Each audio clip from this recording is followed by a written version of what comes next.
This is a workflow for order fulfillment. So unlike the first one where the customer is making the order for a loan, applying for a loan, in this case, you have received the request from the customer that the customer wants to buy something. This is for an e-commerce business.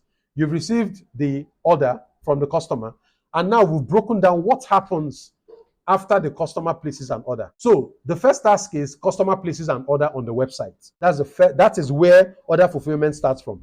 If the customer does not place an order, there's no order to fulfill. So first step, customer places an order on the website. Who does it? Customer. How long does it take?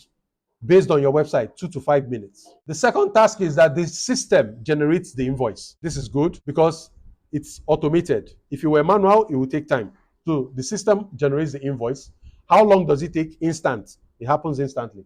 The third task is the inventory manager, the person responsible for the goods in the warehouse, confirms that the product is available. Okay. So after the system has generated an invoice, the inventory manager has to confirm whether this product is available inside of the warehouse. How long does it take for the inventory manager to confirm? It takes between 30 minutes to 24 hours. Why 24 hours? Sometimes they are really busy. Sometimes the inventory manager is out of town. Sometimes he has gone to meet with suppliers.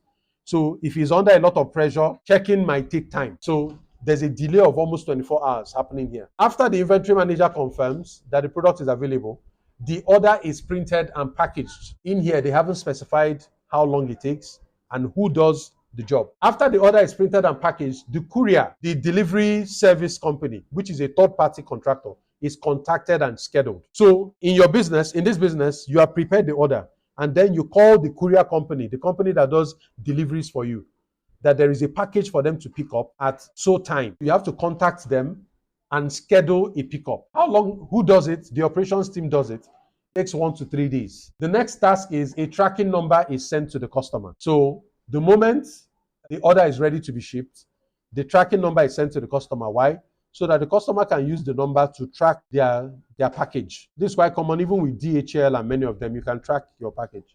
And then, of course, the next task is delivery is made. The courier company delivers the package to the customer. So let's look at where are the bottlenecks in this workflow. The first is that you see that manual inventory check. The inventory manager has to manually check whether the product is available. That is a bottleneck. If you want your business to grow, that is not scalable. If right now you're getting 5 orders a day and your inventory manager is manually checking if the products are available, what happens when you start getting 50 orders a day? It's going to break the inventory manager. He will not be able to keep up, or she will not be able to keep up with that pressure. So that is a choke point in this business that needs to be improved. The second bottleneck is that scheduling the courier depends on the ops team. Operations is already involved in a lot of things. They are under a lot of pressure. So sometimes they forget to call the courier and schedule a pickup. So what happens? A customer has made an order, and after several days, they've not received their order. So they are calling customer service. And then when an investigation is done, what we realize is that the order has been packed and it has been sitting in a corner of the shop. What happened? Nobody called the courier company to come and pick up the package. The ball was dropped. Why? There was no specific person responsible for that task, and even the person who does it is already involved in a lot of other things. Another bottleneck is that customers don't always get tracking numbers. Customers are complaining that they don't get tracking numbers usually, right? So let's now look at how to fix the problems, the bottlenecks.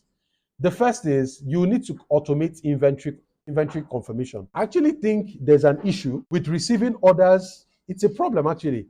You're receiving orders from a customer without first knowing if what that customer is buying is available or not. That is a problem that could create reputational issues for this business. Why would you allow your customers buy something only for you to later call them and say, "I'm sorry, madam, I'm sorry, sir, but that thing you ordered for is no longer in stock."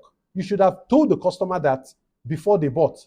It now looks as if you are playing games, like you just want to take their money before you then find out whether you have the product or not. So that part of the business has to be automated.